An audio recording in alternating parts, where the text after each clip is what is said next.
अस्सलामुअलैकुम, आप देख रहे हैं डॉन न्यूज। मैं हूं नाइला असगर। हेडलाइंस आप जान चुके। लाहौर से आपको अपडेट करें, जहां टाउनशिप के इलाके में मार्केट में डॉल्फिन एहलकार की मुबैना फायरिंग से नौजवान जख्मी हो गया है। मजीद तफसीलात जानते हैं डॉन न्यूज के नुमाइंदे वसीम रियाज से। वसीम, बताएगा पुलिस का क्या कहना है वाक़े से मुतालिक?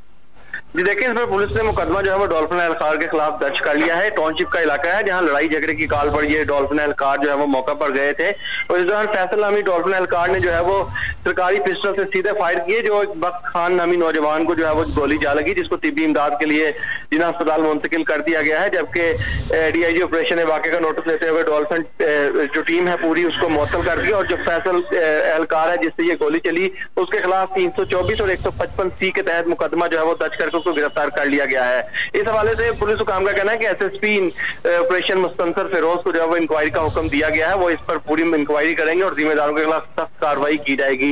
यहाँ ये भी आपको बताता चलूं कि डॉल्फिन फोर्स के हाथों शहरियों को गोली लगने का ये कोई पहला वाकया नहीं, इससे पहले भी मुतअद्दिद ऐसे वाकयात रुनुमा हो चुके हैं। एक खतून, एक बच्चे समेत 3 अफराद डॉल्फिन फोर्स की गोलियां लगने से जो हलाक, जबकि मुतअद्दिद जख्मी हो चुके हैं। बहुत शुक्रिया, आपने अपडेट किया।